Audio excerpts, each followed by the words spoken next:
I want to take a minute to talk about the quizzes and the content. Some of you are so close to scoring perfect scores on those, and you're missing maybe one or two elements. So I'm just going to show you a quick strategy for what might work for you, because that's what works for me. For every quiz that I have, what I do is I make myself a checklist. So I'm going to just open up a Word doc.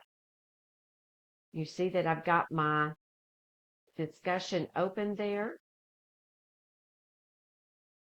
All right, so I'm going to use my Word doc. And what I'm going to do is just make myself a list. So one of the things is the discussion is asking me to do is take a position for or against the use of the technology. So that's the first point I would pull over. So I'm just going to come over here and make myself my first list, and I'm going to put that right there. So there's my first point. Now, for some reason, I'm going to pull that down just a minute. And I would bullet that. I can't get a full bar. Let me see. I can get that to work for us. Sorry. There's my bullets. They don't want to show up. So my next one, what I'm going to do is pull my next point over.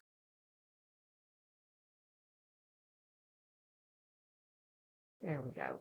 And that would be write a sentence that states the position. So I would pull that over. There's my next point. Okay, the next thing, support the position using both pathos and logos. Now, this rubric did not say you had to use the terminology like the first one did. So therefore, if you put those in the form of the research and the appeal, emotional appeal, then those are there. Okay.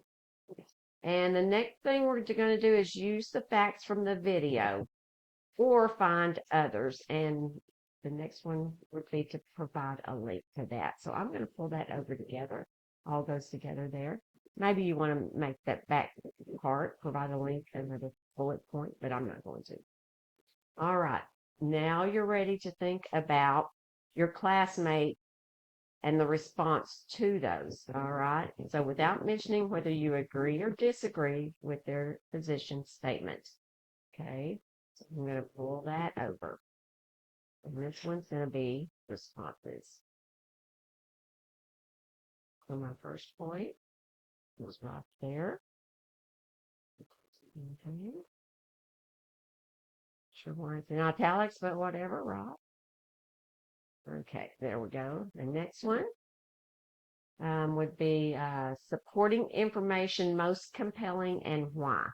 So I'm going to pull that over. Now, my list is just like this. This is exactly what I do for each of the discussions so that when I read your posts, I'm checking these things off. It's just like a checklist. Instead of bullets, I could do a checklist right here if I wanted. Wanted to come up here and do your checklist instead of bullets, you certainly could. Maybe you want to do it like that. Maybe you want some other kind of list, but there it is. You can see how I do that. And it saves me a lot of time because we are looking for specific things on that. The other thing is I'm not sure that everyone is able to see the rubric on the discussion post. So I'm going to investigate that a little bit further. I kind of feel like that might have been one of the issues with the first one, because on the first discussion post, it does say you must use the terminology on the rubric. And some of you missed those points because of that. Even though you had those examples in there, I couldn't give those based on the rubric scoring, and I have to follow that very closely within the course.